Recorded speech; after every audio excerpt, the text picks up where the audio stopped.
Incêndio é uma das piores coisas que um canal de televisão pode enfrentar e algumas décadas atrás eles aconteciam frequentemente. Diversas vezes os donos viram seu patrimônio sumir de uma hora para outra.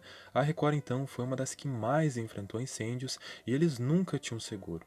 E nisso perderam, além dos equipamentos, muitos arquivos de fitas com shows e partidas de futebol, imagens que não podem ser recuperadas. Alguns incêndios eram premeditados, outros obras do acaso. Hoje a gente vai ver alguns deles.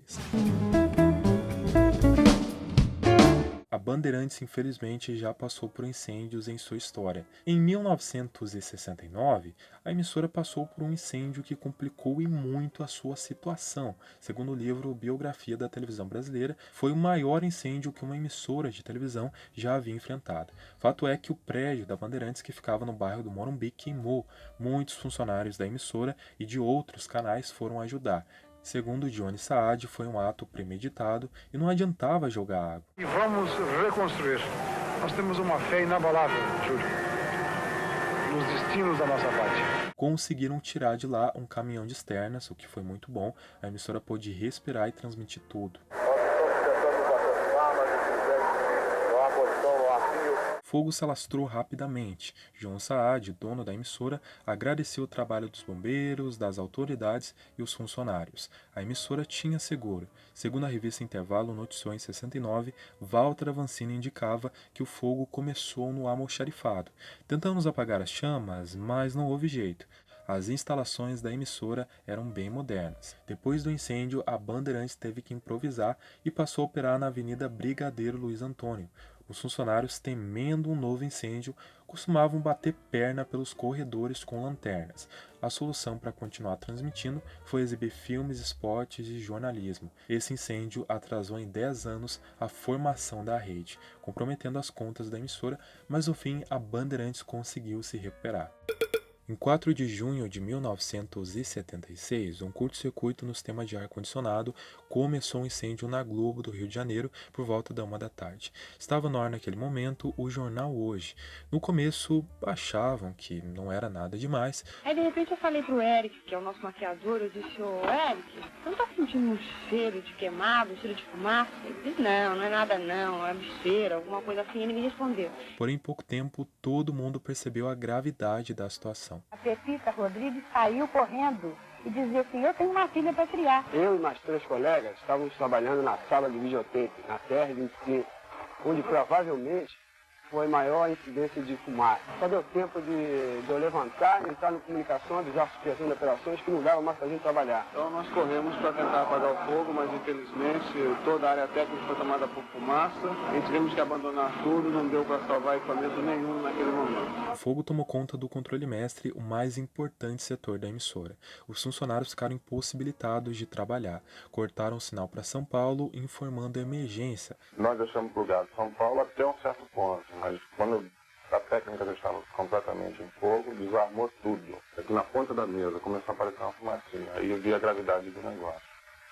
Aí tive que avisar mesmo para todo mundo abandonar e deixamos com São Paulo. Para mim, não houve incêndio até 1h10.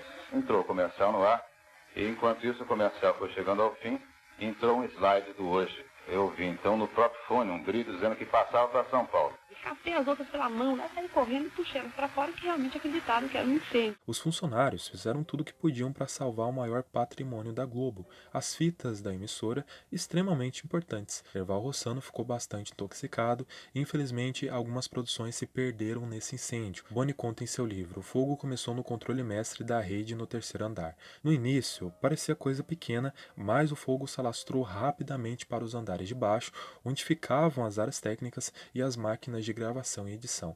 Tínhamos sempre em São Paulo um backup de todos os programas gravados para separar a rede quando conveniente ou para emergências. Alice Maria, do jornalismo, foi para São Paulo com os apresentadores do Jornal Nacional, levando um filme do incêndio para ser revelado. Boni conta: convoquei todas as centrais sob minha responsabilidade e começamos a nos preparar para voltar ao ar direto do Rio. A Globo havia comprado um prédio residencial na rua Lopes Quintas, atrás dos estúdios do Jardim Botânico. Montaram lá um novo controle mestre e ilhas de edição. Boni conta: removemos as máquinas esfumaçadas do prédio antigo e o Adilson Pontes Malta e sua equipe, com auxílio de ultrassom usado para limpar joias, recuperaram peça por peça dos equipamentos. Fomos salvos pelos amigos da Herbert Richards, que cederam seus estúdios no bairro da usina para continuarmos a produzir nossos programas. O Herbert nem quis negociar. Venho para cá, usem tudo que eu tenho e depois a gente vê como fica. Aproveitando as unidades móveis, voltamos a produzir imediatamente nos estúdios do Herbert. Um tempo depois, as operações no lugar atingido foram retomadas. Em 1986, um curto-circuito nos refletores provocou um grande incêndio na TV Cultura. O estúdio principal foi completamente destruído. Não só o estúdio, mas o fogo atingiu até mesmo o controle mestre da emissora. As transmissões foram interrompidas. As chamas se alastraram rapidamente. Ninguém ficou ferido, mas os prejuízos foram grandes, cerca de 10 milhões de dólares. O estúdio principal, onde era gravada a maior parte da programação, foi totalmente destruído. Também não sobrou nada das ilhas de edição de vídeo. O mesmo aconteceu com a central de controle de imagens e áudio. De acordo com a revista Manchete, depois de quase 5 horas de trabalho, os bombeiros conseguiram controlar o fogo, mas os equipamentos que funcionavam ali foram destruídos. Câmeras, VT e até fitas. Os funcionários até tentaram salvar algumas coisas. Foram 10 milhões de dólares de prejuízo. A TV Cultura, com a ajuda de uma unidade móvel e ilhas de edição de outros canais, conseguiu se manter no ar. As outras emissoras, em solidariedade, emprestaram seus equipamentos. Os funcionários se uniram para salvar parte do equipamento. E no dia do incêndio, a TV Cultura iniciou sua programação com apenas 3 horas de atraso. Em 1970, houve um incêndio na TV Celso de São Paulo, lá na Vila Guilherme. De acordo com a revista Intervalo, Peirão de Castro apresentava um programa quando ouviu ruídos estranhos no fogo e até brincou: "Tem gato no telhado". Em seguida, pediu comercial e o programa não voltou ao ar, pois as chamas tomaram conta dos estúdios. Os bombeiros agiram rapidamente, 3 estúdios e um pequeno foram destruídos pelas chamas. Nos fundos do prédio havia uma máquina escavadeira da prefeitura, que derrubou as paredes e salvou muito equipamento. Gonzaga Blota garantiu que o trabalho continuaria mesmo que fosse na rua. Os bombeiros apontaram que a causa provável era um curto-circuito.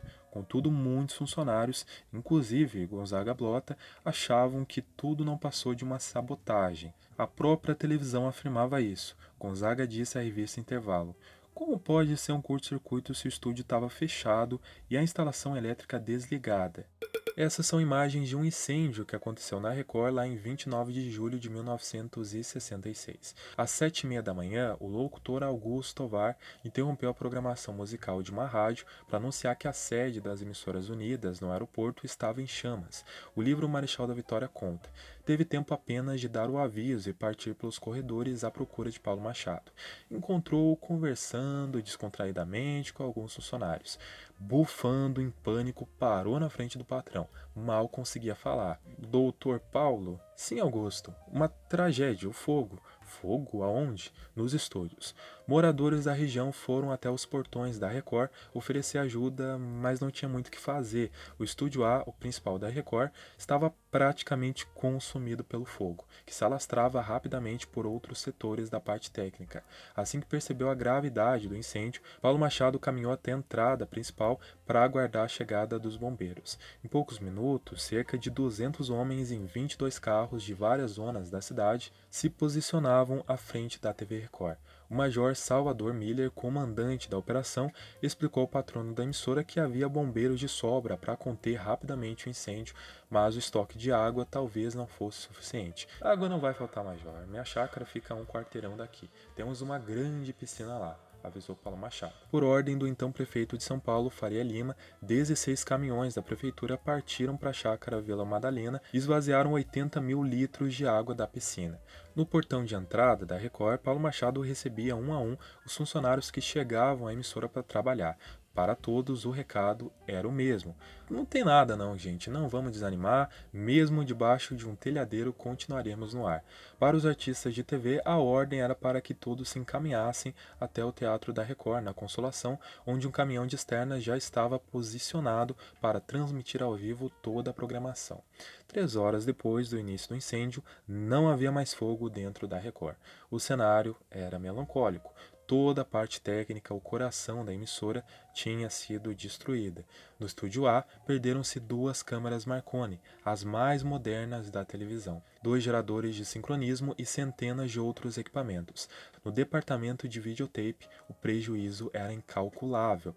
Perdia-se um capítulo importante da história da televisão brasileira. Cerca de 300 rolos de tapes foram queimados, a maioria contendo preciosidades, como o show de Maísa, Elisete Cardoso e Ângela Maria no auditório da Federação Paulista de Futebol e as apresentações memoráveis de estrelas internacionais no Teatro da Record na Consolação. As transmissões de futebol do Campeonato Paulista haviam virado cinza, assim como as imagens das Copas de 58, 62 e 66 e os milhares de gols arquivados. Não se perdiam apenas 12 anos de história, mas dezenas de fitas ainda não gravadas. A TV Record estava praticamente impossibilitada de gravar qualquer programa em videotape. Os prejuízos foram calculados em torno de 2 bilhões de cruzeiros, e muitos só percebiam a gravidade da situação quando chegavam à emissora. A apresentadora Hebe Camargo chegou chocada à Record.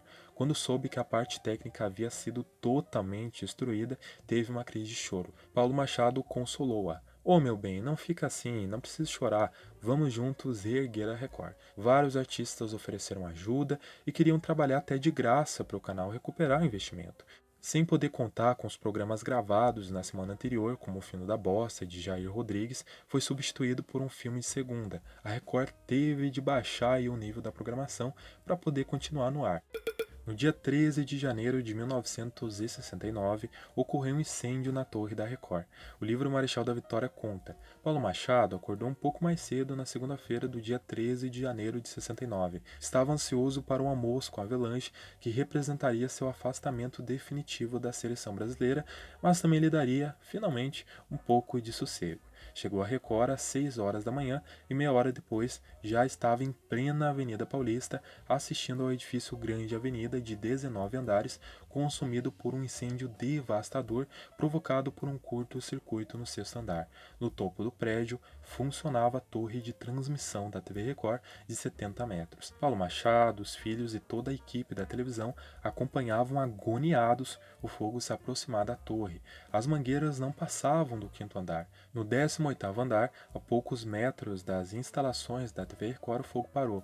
Um imenso jardim de inverno, sustentado por 4 largas bases de concreto, impediu que as chamas chegassem à torre. Horas depois, com incêndio controlado, Paulinho de Carvalho e Fernando Vieira Mello, diretor de jornalismo da emissora, subiram correndo as escadas para conferir de perto o prejuízo. Não havia ocorrido absolutamente nada com nenhum equipamento da televisão, mas segundo os bombeiros, as 12 colunas que sustentavam a estrutura do prédio, afetadas pelo fogo, podiam não aguentar a torre de 700 toneladas. No meio da discussão, algum maluco chegou a sugerir a Paulinho de Carvalho que a torre fosse derrubada.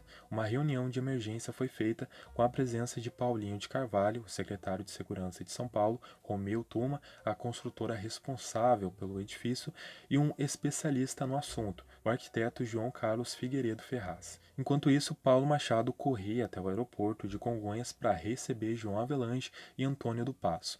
Impaciente com o atraso dos dirigentes e com a cabeça quente por causa do incêndio, Paulo Machado aproveitou o tempo e desabafou com os repórteres no saguão de Congonhas. Todos queriam saber o que um empresário fazia ali enquanto a torre de transmissão da Record ameaçava desabar sobre a Avenida Paulista. E se eu deixo de vir? Já estavam dizendo que eu não viria recebê-los. Vim assim mesmo. Ele deixou o prédio da federação sem dar maiores explicações à imprensa. A maioria dos repórteres o seguiu até o estacionamento. Cercado por uma roda de jornalistas, o dirigente esbraveja: tive um prejuízo de 10 milhões de cruzeiros pela manhã. Se para vocês 10 milhões não é nada, para mim é muito. Na TV Record, Paulo Machado, enfim, recebeu dos filhos uma boa notícia naquele fatídico dia 13 de janeiro. O engenheiro Figueiredo Ferraz, após examinar a estrutura do Grande Avenida, havia dito que era boas chances de as rachaduras do edifício serem recuperadas, descartando a possibilidade de demolição do prédio. Em julho de 1969, a Globo pegou fogo na Rua das Palmeiras. E detalhe, quase ao mesmo tempo em que a Record. Walter Clark conta em seu livro: assim que terminou o programa Silvio Santos e o público deixou o auditório da Rua das Palmeiras, as chamas começaram a destruir o Canal 5 de São Paulo. Incêndio grande. O livro Marechal da Vitória conta: o apresentador ainda distribuía sorrisos na porta da emissora quando um frasco estourou atrás do cenário do show de calouros. Boni conta em seu livro que estava dormindo quando a Globo começou a pegar fogo. A empregada entrou no quarto dele e disse: seu Boni, acorda que tá pegando fogo na televisão. Achando que ela estava se referindo à TV Record, reclamei: já sei, a TV Record está pegando fogo. Me deixa dormir. Aflita, ela continuou: não, seu Boni, é a Globo daqui. Levantei meu tonto e liguei pro Guima que estava desolado. Queimou tudo, Boni, tudo. Vou me vestir e vou pra lá ver o que está acontecendo. Não adianta, está todo isolado, há perigo de desabamento do prédio. O Guima relatou que estava todo mundo bem e que o Adilson Pontes Malta, com a ajuda de uns funcionários que estavam na emissora, tinha conseguido salvar alguns equipamentos. Pedi ao Guima que fosse com o pessoal de engenharia e da produção para minha casa. Com a ajuda de micro-ondas, a Globo permaneceu no ar em São Paulo. Boni explica: os transmissores da TV Paulista ficavam distantes do prédio incendiado. Essas condições permitiram que o Canal 5 não saísse do ar, entrando em rede com a Globo do Rio. Boni diz que em frente ao prédio que havia sido queimado, havia escritórios da Rádio Nacional e uma garagem que foi transformada em auditório para um programa de telecat. Decidimos montar no local dos escritórios uma central de exibição com o que havia sobrado do equipamento e mais algum material que chegou do Rio à noite. E pela manhã já estavam fazendo reportagens sobre o incêndio e exibindo a programação normalmente. Recebíamos desde o incêndio ameaças anônimas de que um novo local também seria atacado. Ele conta no livro que comprou uma espécie de R para os funcionários. Distribuí para todos os funcionários, além de conseguir um porte provisório para eles, e eu comandava as operações no controle mestre com um R em punho. Contratamos seguranças para trabalhar 24 horas por dia e montamos 3 brigadas de incêndio para atuar em turnos de 8 horas. O incêndio da TV Paulista, além de consumir a área técnica e o auditório, destruiu todos os cenários e toda a roupa de época da novela Cabana do Pai Tomás. Joe Wallach queria aproveitar isso para transferir de uma vez por todas a produção para o Rio de Janeiro. Conseguiram convencer o elenco, a aceitação foi unânime, refizeram os cenários e figurinos bem rápido. Boni conta que encontrou um cinema chamado Miami na Praça Marechal Deodoro e alugaram, montaram lá uma central de exibição. Walter Clark relata em seu livro: recomeçar uma estação do zero, instalações improvisadas, poderia desanimar qualquer homem de TV. Mas para nós, isso foi simplesmente o melhor que podia acontecer. Com o incêndio, nos livramos de uma vez só de toda a velharia técnica que atrapalhava a nossa produção. E com o dinheiro do seguro, uma bolada de quase 7 milhões de dólares, podemos comprar tudo o que precisávamos, do jeito que queríamos novo em folha. Mas ainda, com a incapacidade temporária de São Paulo fazer a própria programação, centralizamos a produção no Rio sem traumas e sem a resistência que certamente enfrentaríamos se não houvesse o álibi do incêndio. Alfredo de Carvalho tinha ido aos Estados Unidos comprar cenários de plástico mais baratos e fáceis de montar. Um mês depois de colocados, foram queimados por um curto-circuito em um incêndio de pequenas proporções. Mesmo assim, Paulo Machado teimava em não colocar um só equipamento da empresa no seguro. Havia anos, os filhos tentavam fazer o pai mudar de ideia, mas desde que uma seguradora lhe dera um golpe na década de 1920, o Marechal nunca mais quis saber do assunto. Mesmo depois de o comandante do Corpo de Bombeiros, Salvador Miller, ter descartado de imediato a hipótese de incêndio criminoso, a diretoria da Record passou a tomar algumas medidas de segurança. E esse foi o nosso vídeo de hoje sobre os incêndios das emissoras.